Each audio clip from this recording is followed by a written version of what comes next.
Welcome to the Eat Y'all podcast, where we discuss the struggles and successes of the farmers, food producers, and chefs who are working to get better ingredients into restaurants today and to ensure their availability in the future. Welcome to the Eat Y'all podcast. I'm your host, Andy Chapman. This week, we visit with Trace Tedde-Vega, and Trace is a chef who will tell us a little bit about her roots in the UK and how she ended up in California, taking over a catfish house that she turned into a new restaurant. There's a lot of advice in there for young chefs. I mean, she talks about everything from the queen to, you know, what she's proud of most in life. And I think you're really going to love this conversation. Trace has got a lovely Yorkshire accent that's been slowly US-ified, Americanized, if you will. We just had a great time. She's an old friend of Eat Y'all. I think you're going to love this episode. So tune in. Here we go with Trace Tedde-Vega on the Eat Y'all podcast. Welcome to the Eat Y'all podcast. I'm your host, Andy Chapman. It's great to be back podcasting, and I've got a really special chef on the line with me via the video conference. It's not as good as it could have been if we could have met up out in California. But Trace Tedde-Vega, welcome to the podcast. It's great to see you again. Hi, lovely to see you too. Trace, you hold a special place in the Eat Y'all yearbook, if you will, because I think one of our very, very first chef table dinners we ever did was with you. Do you remember that? I sure do. It was, a very special memory for me. One of the most fun things ever. I think that was back in Ridgeland, Mississippi, maybe in 2010. Has it been that long? No. Yeah. 2011? May have been 2011. It might have been 10.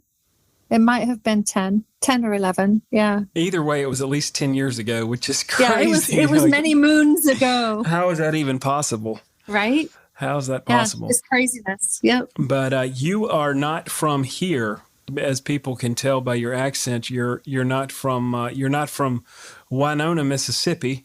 Tell folks where you're from and kind of how you got started in the, give us a little snapshot of Trace Tedde-Vega. Well, I'm originally from the UK. I moved to the US and I married into a Southern family, which was probably the beginning of my love affair with all things Southern food and a prelude to my love and passionate culinary love affair with Mississippi. It's been an interesting journey. Is definitely not a probable one, but yet here we are. Yeah. So you grew up, I remember you describing, and I can't remember, what was your hometown in the UK? My hometown is in Yorkshire County, the county of Yorkshire. Harrogate was the town I lived in the most there, that's the posh. It's kind of like the Jackson of Mississippi. Or the Flora or something like that, Yeah. And then I moved over here. But yeah, Yorkshire was my hometown. It's a very agricultural and industrial area, mostly known for textiles, and that's based on the agriculture, the sheep farming and that sort of thing. So I often say that Yorkshire is the Mississippi of the UK, because the rest of the UK kind of goes, oh, well, it's a little bit lowbrow. It's this, that, and the other. And they have no idea how beautiful and how culturally rich it is. And that the people are absolutely like the best people. They're just real. The same thing that you encounter in Mississippi. You get what you get, and it's real, and it's right there in front of you, and it's fabulous. Oh, that's lovely. I remember you saying that about Yorkshire. That's what I was actually going to bring up, because you said it was kind of like the Mississippi of the UK, and that always stuck with me. So you got here, but how did you start cooking? Like, was it at a young age? Was it in college when you realized, okay, I've got to figure some of this out? Or tell me about that story. Well, I grew up in a restaurant family, so really as soon as I was old enough to hold a knife without cutting off a digit, I'd be in the kitchen every day after school, very similar to how like my granddaughter is now. She's, comes to the restaurant after school. With that, I just grew up in that restaurant environment. It's kind of like being in the circus. And that was what I was meant to do according to the family. But I actually rebelled against that. And even though I did get trades and guilds, which is similar to a culinary degree here, and, did all of the things that were, somewhat expected, I decided, no, I'll go and pursue business. And then as soon as I started my business career, I realized that I really hated that and much preferred cooking. So funny how that works. Yeah, it is. Yeah. And I've had dual careers, but it's been cooking ever since, and learning, it's continuous learning, your whole life. And I think that's what makes it so fun, is there's always something new to taste. There's always a new way of doing things. There's always a way of honoring tradition. There's just, you never, ever stop learning. And it's absolutely fantastic. Oh, I know. I love it. And that, for me, we bought this huge piece of, I think it's sirloin. It's a big, about a frying pan sized piece of sirloin. And every day for lunch, I cut it up and throw it on the flat top and, cook it different ways. And sometimes I get asked, well, I really liked it yesterday. Why did you do something different today? I'm like, well, I just like playing with this different blend of spices to see if I like it more. Yeah. And sometimes that works out great. Today was actually a big win, but, yesterday was just salt and pepper. But, today I used more Southwestern spices. But it's kind of fun to be able to be sort of in a playground in the culinary world and get to eat your toys. Oh, for sure. Yeah, absolutely. I mean, and then there's times that you fail absolutely miserably. I do a lot of culinary education and working with kids, and I always tell them, don't be afraid to mess up. Don't be afraid for it to not taste good, because that's how you learn. So, you can have a lot of fun. You can have failures. You can have triumphs. Even chefs mess up. Yeah. So it's like lots of fun to be had, and celebrate the mistakes and go, won't do that again. Do you have any other advice? You actually mentioned something that's on my list of things to ask you here, Trace. Do you have any other advice to young chefs, culinary students, young people who are trying to figure out, okay, I'm going to open a restaurant and make $1 million? What would you tell that young buck who's a line cook right now with a lot of dreams? I would say hold on to that enthusiasm. For sure, but set realistic expectations.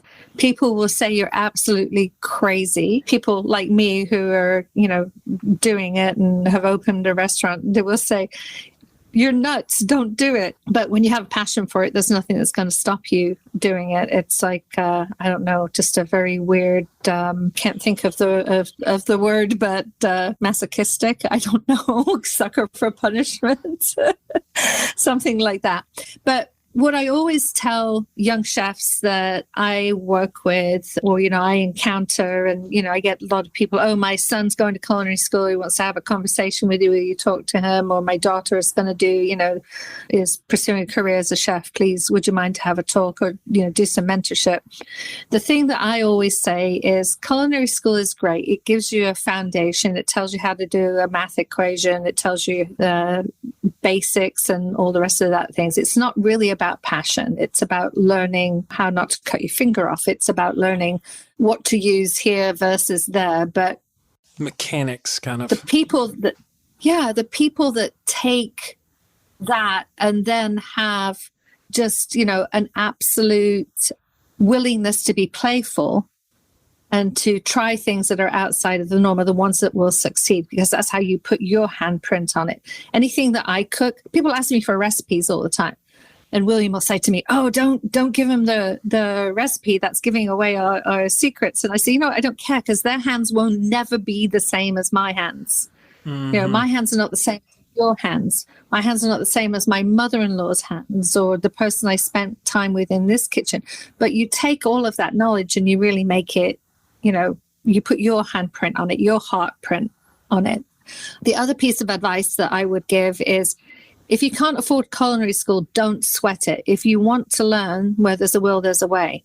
The best kind of culinary school that you can absolutely have is to eat everything, everywhere, beg to work in kitchens, work with different people, work with people that are not good so you learn what not to do, work with people that are absolutely brilliant so that you can be inspired and see some things that, the way they happen in real life.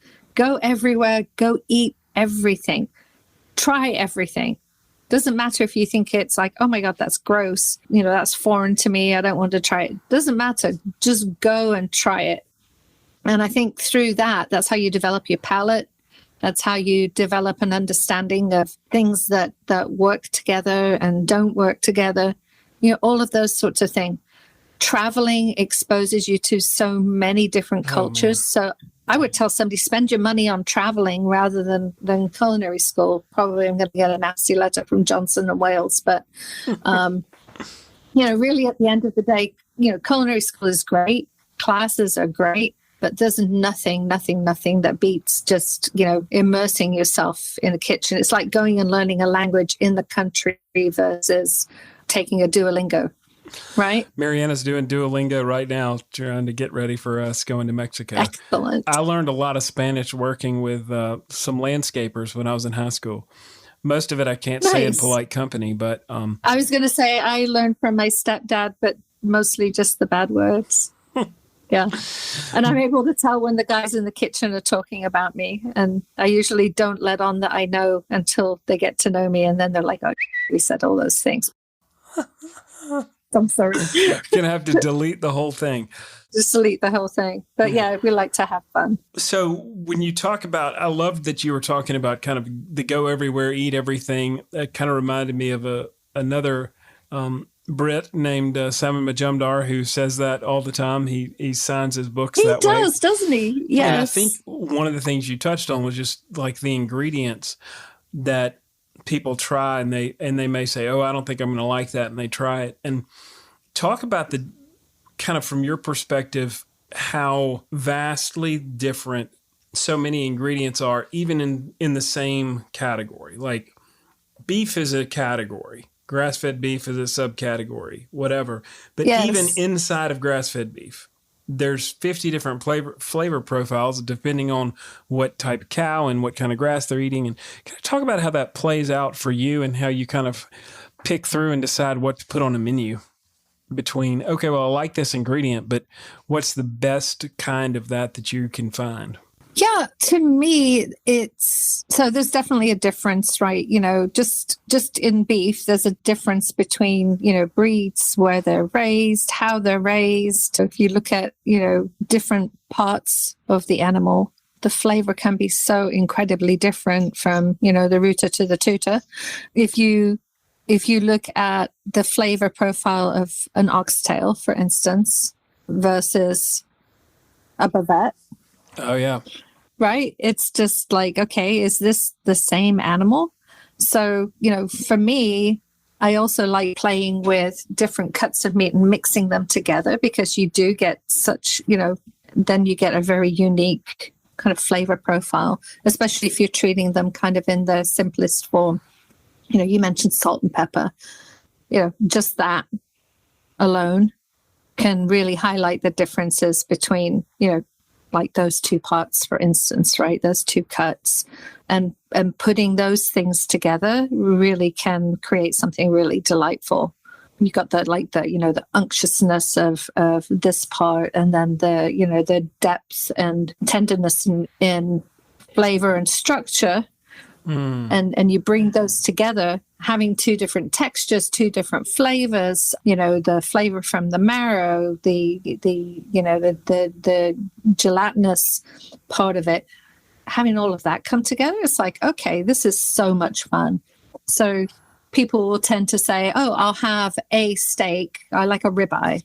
Okay, that's great. But you can really play with the textures and the flavor if you take things from different parts of the animal. I like that. Everybody listening, you might want to write that one down, because right? I don't think I've heard a lot of people talking about that concept. And what we're in an era where everybody wants to use more of the animal and treat it as best they can and get as much out of it. Yield wise, isn't with prices going up, the cost of what you're using and how much you get out of it has never probably meant more. And so that's a great tip right there. Yeah, for sure. Trace, we recently did a project with the fine folks from the California Beef Council, and I believe part of that was we sent you some beef, Will you tell us and this is not a beef podcast, but everything should be a beef podcast. I mean, I love beef, but I know we just ended up talking about steak in a deal, but we got a lot of other topics to cover. But talk about what you got in that box and kind of what you did with it, because I think that's an interesting thing to me. Yeah, that's a lot of fun. It's kind of like, when like Chopped first came out, when that show first came out, and every chef was like, well, here's what I do with the stuff in that, that box. After a while, it was like, okay, now you're just being ridiculous. Sorry, Food Network. But, after a while, it was just a bit daft. But, it is very nice to be given something and say, hey, make something with this. And I actually did get a piece of bavette in the box, which is one of my favorite cuts because it lends itself to a brisket-like quality, but is, not quite as fatty. It has a really lovely, deep flavor, and it's something that you really don't have to do too much with for it to be really excellent. And so I actually did a couple of different things with it. And then because I was on a roll with that cut, decided I'd get a little bit more and do more things. And so we did a really lovely, like a seared bavette, just really super simple, a little bit of jalapeno infused olive oil rubbed on the outside, right on a hot plancha. And then I made a cream sauce with, and actually, funnily enough, with some broken down oxtail pieces, and it was topped with that, and then some really, really lovely crispy spring onions. Boy, that was good eating. I got to sit in the kitchen with my line cook, and we ate it together. That is phenomenal. Yeah. I love that. And then Arnold, who is our line cook, our hero in the kitchen, I can't say enough about Arnold, really made a lovely chimichurri. And he said, well, I'm going to make it and put this chimichurri on it. And, simple, not rocket science, but so freaking delicious. And, I think that at the end of the day, if you have great ingredients, and California beef is absolutely fantastic. If you have those really great ingredients, there's just not a lot that you need to do. You don't need to have 5 million different preparation methods or anything like that. And then we did also play with some sous vide methods and had a lot of fun with that, and infusing some of our really great local vegetables that we have and herbs and that sort of thing. So yeah, it's fun. It's fun to play. And that was a really nice experience. And then also to see what the other chefs were doing with what they had received. And I knew a lot of them. So those were fun conversations because, it's like you're talking with your friends about, what has occurred. So very cool. Yeah. You were kind of a linchpin down there with the California folks. We had, I don't know, 24, or I don't know, dozen and a half, something like that, chefs involved, and a lot of them were connected to you in some form. Even Simon got in on the action, so that was fun to see. Yeah, that was pretty cool. I think he did an Asian. You do know that Simon has Yorkshire roots, right? I heard that. Yes, just so you understand that he is also a grand lad. When you look at him, though, you notice he doesn't have any roots, really. He's got the same hairstyle I have. That's all right. I'm fond of that hairstyle. That's the same hairstyle that William has as well. There you go. I don't know if he has to do anything for his to stay that way or not, but mine is very low maintenance to get this look. There you go. Low maintenance is the best maintenance. It all happened 15 years ago. Maybe 20 now. I don't know. So you did talk a little bit about ingredients, Trace, but when you're trying to find ingredients for your restaurant, what do you look for? How do you find them? Like what do you do to come up with a menu and decide what you're going to serve your guests and put your name on it and say, hey, we're proud of this? Obviously that starts at an ingredient level, but how does that part work? We are so blessed in the area that I'm in. I'm in a rural area of California in the Central Valley, very agricultural. We are in the heart of almond country and walnut country, biggest production area of almonds that exists, in the universe. I'm sure that that's a technical term. Yeah, I'm following you. Yeah. Yeah. But we are like super, super blessed because, for instance, I get all of my pork from an actual farmer that's 15 minutes away from the restaurant. And I go over there and I'll say, okay, Randy at Long Ranch, who has like an amazing Yorkshire Duroc pig, what do you have for me today? And he was like, how about a couple of cases of neck bones? I'm like, great. Let me go do something with that. We did pig's feet, about 2 weeks ago, because I walked in and he was, sitting there, basically not sitting there, but standing there, cutting them all up. And I thought, oh, yum, haven't had that in a long while. That's a thing that Yorkshire and Mississippi have in common. Yes, indeed.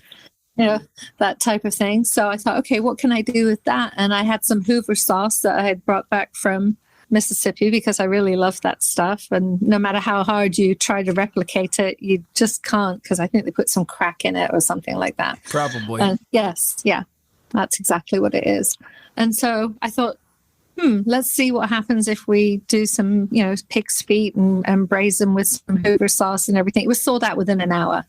Wow. If you can imagine, 2 40-pound cases of pig's feet being gone in that kind of time frame. We put it on Facebook and it was just over and done. That's amazing. That sort of thing, I know, right? But that sort of thing happens like on a daily basis. We have farms surrounding us on every corner. We sit in the middle of an almond orchard and a walnut orchard to our left. And I'll roll up to the restaurant early in the morning, getting ready for the day. And the farmer will drive up in his truck and say, oh, here's some sweet potatoes for you. Or here, I grew this. I have a farmer right now who, as an experiment, grew me some purple hull cowpeas because I had mentioned that I couldn't find them anymore and that my mother-in-law used to always fix them. And I just loved the nuance of flavor in them and the creaminess. And we had a good long conversation about it. And he said, oh, I just planted 7 acres for you. Oh, my goodness. 7 acres. He goes, maybe I'll make a buck off somebody else wanting them as well. But I was inspired by what you said. So that sort of thing, it's real. It happens every day. Most of my customers are farmers. So it's really fantastic. So you have, not only are you geographically kind of in a good spot, but you're able to have a really good relationship with a lot of individual producers kind of on a one-on-one basis to give that quick feedback loop and say, hey, I'd like to try this. And they go and do it. Yeah, they go and do it and they're excited about it because if you think about it, they get to see kind of like the food chain, if you will, right? Right. They see what's happening from the dirt all the way to walking in for lunch, and they see it on our steam table. I think that has to be pretty exciting for a farmer because you do get to see who's enjoying the food and all of your labor, what has gone into that. One of our great customers is a gentleman by the name of Frank Ratto, who is one of the biggest suppliers to grocery stores and not directly to restaurants, but their farm is right down the street. He's a producer of things like cabbage and greens and, all the things essentially that are on our menu. And he comes and eats at the restaurant and, there's my cabbage. He's like really excited about that. That's pretty special. That's pretty special. It's good.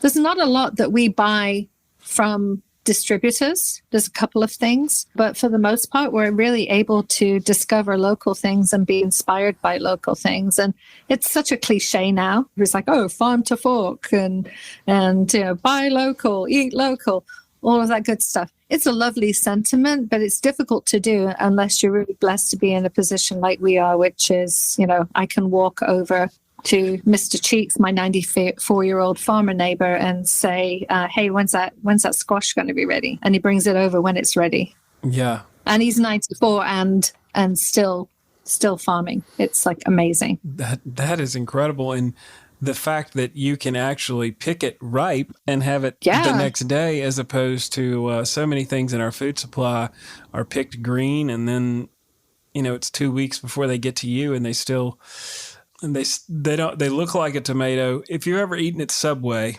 it looks like they're putting a tomato on your sandwich. It has many of the same characteristics, but the flavor and the actual color and texture is not that of a vine ripened grandma's backyard tomato. No. but it's a tomato. If you and I just did air quotes for those of y'all listening, so Yeah. nobody else got that but you. But yeah, the closeness in the supply chain that you have to great ingredients is really great. All right, so Trace, tell people about your restaurant. How do they find it? How big is it? What is it like? I remember you did a lot of work to make this restaurant turn into a restaurant. Yeah.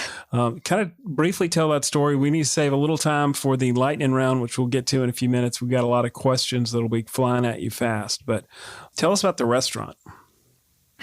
So the restaurant was for 35 years, a little building in the middle of the Central Valley called the Farmer's Catfish House. It was really beloved. The folks that ran it were from Tupelo, Mississippi, Toxie and Dolores.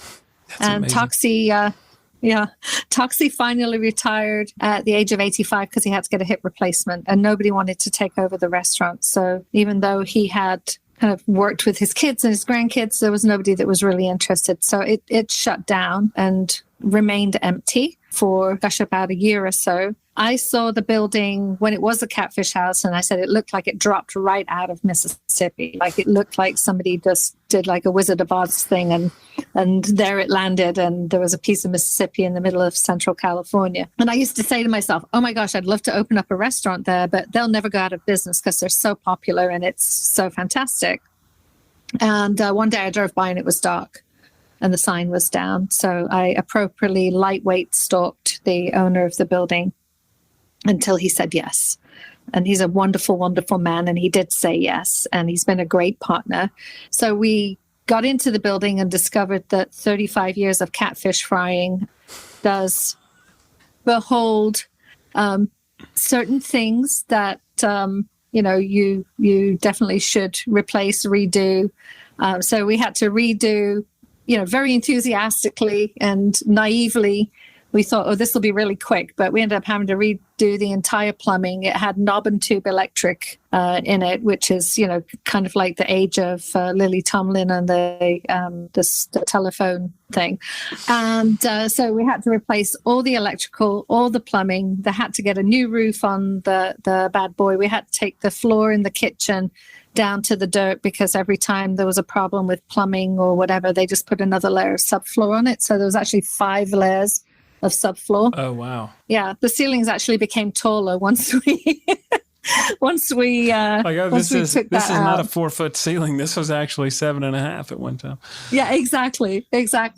But we did most of the work ourselves. It was a labor of love. We did get some help for things that, we clearly don't have no business messing with. But, we remodeled the place and kept the same, beautiful charm that it had. It was originally a gas station in the early 1900s. So that kind of tells you, the charm of the building. Oh, yeah. And then we were finally ready to open in March of 2020 and called the county to get inspections. And they said, well, no, there's this COVID thing happening. The governor's just issued a thing where we all have to stay at home for 3 weeks and then it'll be gone and we'll come out and inspect. So a year and a half later, we got inspected. Gosh. Wow. And we were finally able to open in June of, was it 2021? So, yeah, it was just a little bit crazy. The end of June, it was like July of 2021 when we finally got to open the doors. And it's been really well received. People understand the food, which was my biggest concern. I thought, people here maybe won't understand the food. We set it up like a meat and 3, which was a pivot from the original sit-down concept that we had, because we thought if COVID shuts everything down again, people will be able to come in and get to-go food very easily. That's smart.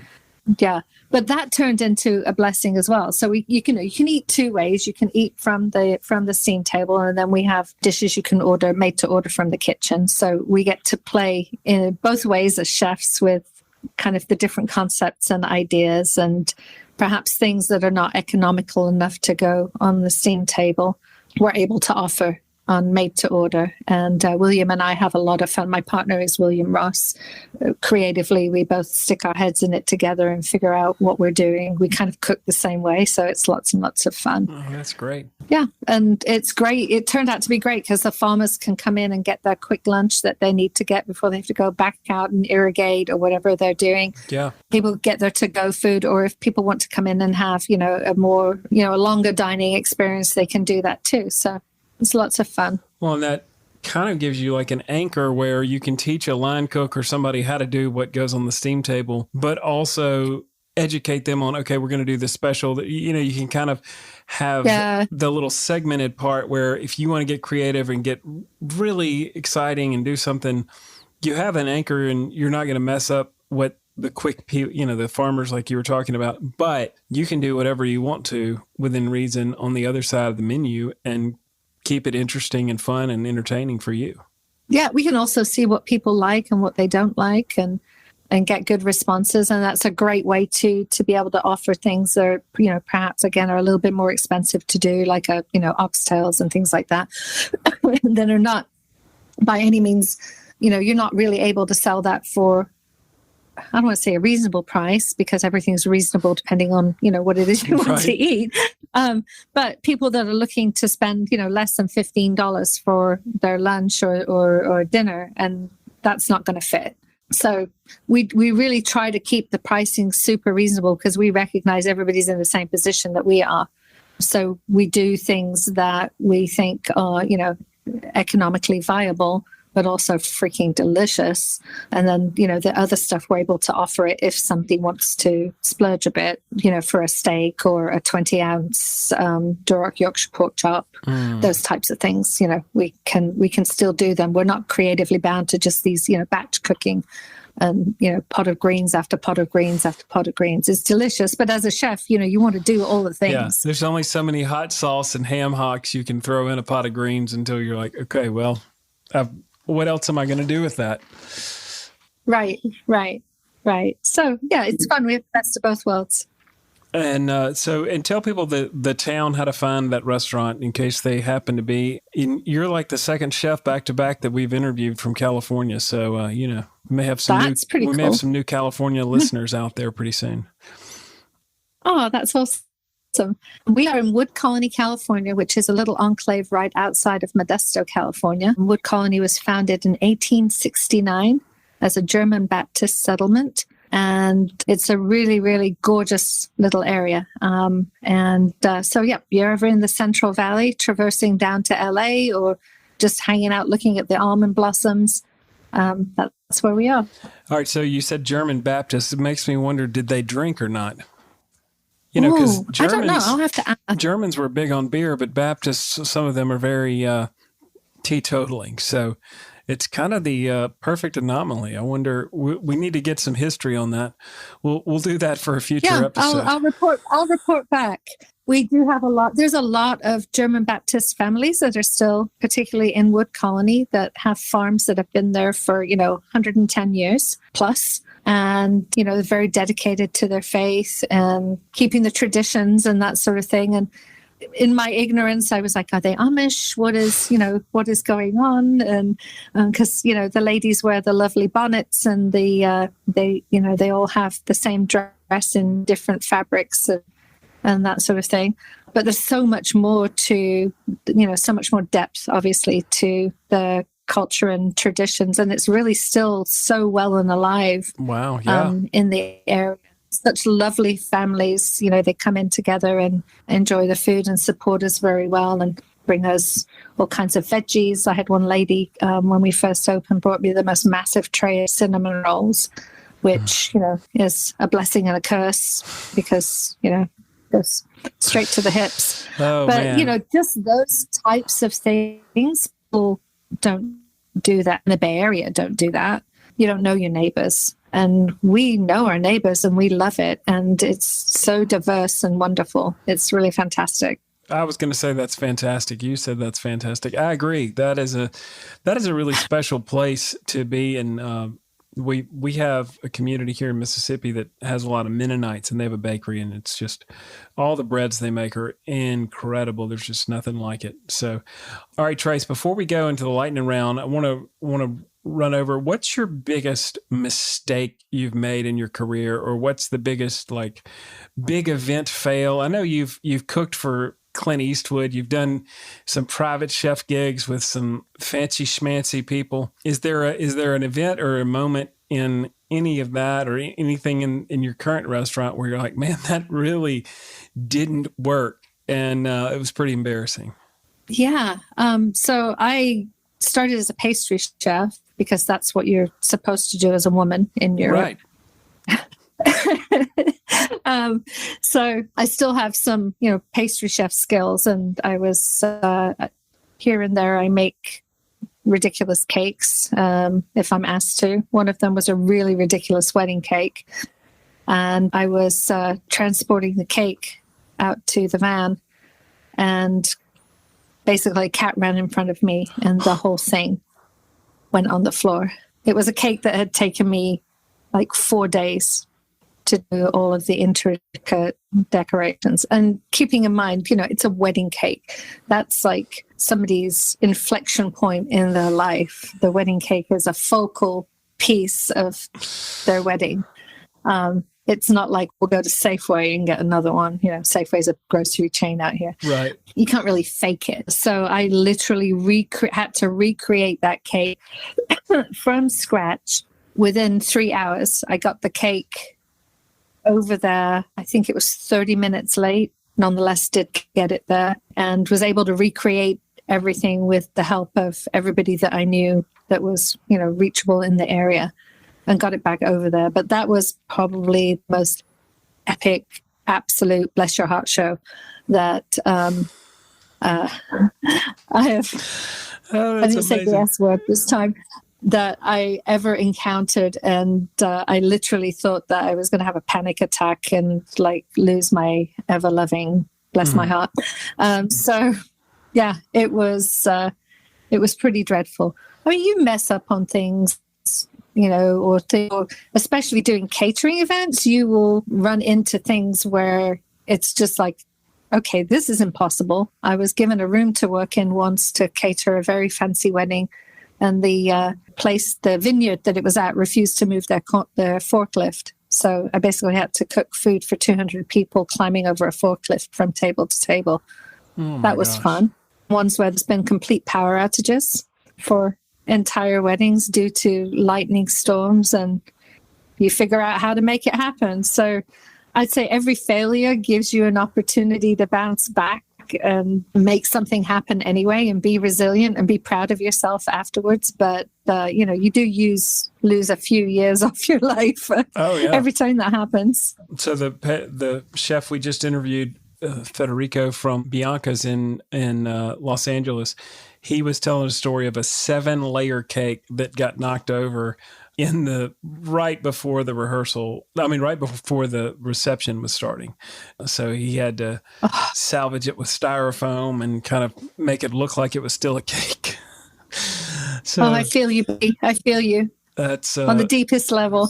That's funny that y'all both had wedding cake That both issues. of our disasters. So the message to all of the listeners out there is, if you are going to be a chef, do not make wedding cakes.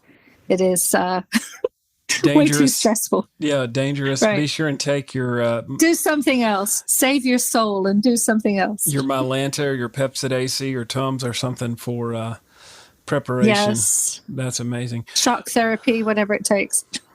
Yep, for sure. All right, so we're going to roll into the lightning round, Trace. We're going to go nitty gritty with a lot of questions that you can elaborate if you get the wrong answer and explain yourself. But we're going to start with. So there are wrong answers, is what you're saying? Of course. But the first question is biscuits or cornbread? For me, biscuits. Well, that's the right answer, of course. Yeah, For my customers, it's cornbread. Unless it's Sunday. Sunday, we have biscuits and gravy. I get to have my way on Sundays and make my biscuits. Oh, man. Biscuits and some sausage gravy, man. Nothing like that. Right. right? That's like, it's all the things that are good in life. Favorite cut of steak? Ribeye. Ribeye. I'll allow it. Favorite barbecue? You got I'll allow it. You got ribs, brisket, pulled pork, chicken. I don't know if you barbecue anything else out there. Maybe you have an additional category. Ribs, but I'm really, really partial to barbecuing pig head. A little face bacon. Little face bacon. I don't think I've ever barbecued a head. I've had them or smoking right, it. Yeah. I've had them on the as part of like the whole hog, but I've never seen just the head by itself. It'd be an interesting experience because I love the cheek slow meat. In your face. Love cheek meat. That's exactly it. Love the cheek meat. All right, you're the lady of the world. So one concert, any band in history, who do you go see? I know you're well traveled. Oh, see, I'm old now. If you'd have asked me this, many, many years ago, it would be a different answer. So I'm old now. So I would really, really like to go see Andrea Bocelli now. But I would also like to see the Dead South. I'd also love to see B.B. King. So, I mean, there's, Howling Wolf. I mean, there's, if there's no limitation on it, perhaps I just want all of them together in a bottle rock type festival, please. Bring Peter Gabriel too. Bring Peter Gabriel over. Maybe a little Michael Stipe. I mean, all the things. I just love everything. So you can't make me choose one. I won't let you do it. Well, I saw, so of all of those, I saw B.B. King, and I was, Mississippi has our own blues trail, and we have a Grammy museum outside of. I've heard of that. Yeah, I know you have. I've heard of the B.B. King Museum. Yeah, but there was a special. I think it was the year it opened. We had this special gala at the Beau Rage, and of course, B.B. King's won as many Grammys from Mississippi as probably anybody. Right. He played, and I was. Whatever, I guess this was probably around the time I met you. I was still doing Eat Jackson. There was all this pomp and circumstance around it. And we got to sit really close to the stage, and just watching that man's fingers fly on the fretboard was amazing. Right. I mean, he just bent it. And oh man, I'll never forget that. That was an amazing, amazing night. I should go watch some YouTube of him because that's really cool. And Michael. Yeah, super, super cool. Michael Stipe and his, what was the song? What's the Frequency, Kenneth? Was that Yes. You've got a varied everything from, that may Losing My Religion. Yeah. You got a great lineup there. All right. You can have a dinner party with any three people, living or dead. I'm already going to be there, so you don't have to invite me. Who do you invite? Living or dead? Let's see. I would invite Chris Grant, just because I'll take any excuse over anybody in the universe to see him. But it's only three. I can give you a fourth. I'm not giving you a fifth. But I don't cook for only three people. We've already discussed this. I know how to cook for 50 people. Oh, am I cooking at the dinner party? I think you can be part of the guest. We've never actually had that clarification. So you're a guest at a dinner party, but you get. Oh, I'm a guest. So okay, you don't have to cook. I'm a guest. And for our listeners, Chris Grant's the chef in the Mississippi Delta at NOLA in Indianola, right? Yes. So that's one. We need a couple more. That's one, and I need a couple more. Let's see. I think I would have Maya Angelou, just because I got to eat Mexican food with her once, and she was so charming and lovely, and really made me giggle. She was hilarious. So I would definitely have her. And if I were cooking, I definitely want to have her. But I'm not cooking, which is very disappointing, by the way. I'm going to think about that. You don't get to make up the rules until you have your own podcast. Then you can decide to cook. Have you met me? I always make up the rules. And then let's see here. I think the other one. So this is a grandmother thing. I think I might invite, and the reason I might invite the Queen is because my grandma, my Nana Audrey, always had questions for the Queen. She wanted to know, what does the Queen eat? When the Queen goes to the loo, does she wipe her own bum? Does the Queen laugh at jokes? Things like that. So that's the reason that if I'm not cooking, I would invite the Queen. And also I'd demand that pig's feet be on the menu just so I could see if the Queen would eat pig's feet. I kind of think, as spunky as she is, she probably would. Yeah. I wonder if she'd eat them with gloves on. No, that's a good question. She seems very spirited, even in her age. Quite. So I have... that was a very British word. Quite. I think she might get in on the pig's feet too. All right, you got one more person, I think. So you have Chris, Maya, and the Queen. That's a great dinner party. I would definitely show up for that. I would definitely show up for that. I mean, there's probably other people when we hang up off the podcast. I'll be like, well, that wasn't very deep of me. I really should have said this, but that's okay. That's what came to mind. I'm owning it. Let's stick with it. Well, and now you kind of have like if somebody calls you and says, hey, I should have been in that invite, you can say, well, I knew I wasn't, it was just in the moment. You kind of have No, what I will say is, bless your heart. So if I were to call your husband tonight and say, hey, look, Trace has been arrested and she's down in county lockup, she needs to be bailed out, what does he automatically think you did? Well, I don't have a husband. Fair point. But, yes. But you could call William because he's the closest thing I have. He's the closest thing I have to one, much to his disdain, I'm sure. Let's see here. He probably would think I ran somebody over. In the car. Because I was too busy singing or something and didn't notice them. There you go. We'll check with William. I'm not very interesting, am I? Hey, look, that's a common answer. Speeding. A lot of it. We get a lot of vehicle infractions. That's a very common. It's a common one.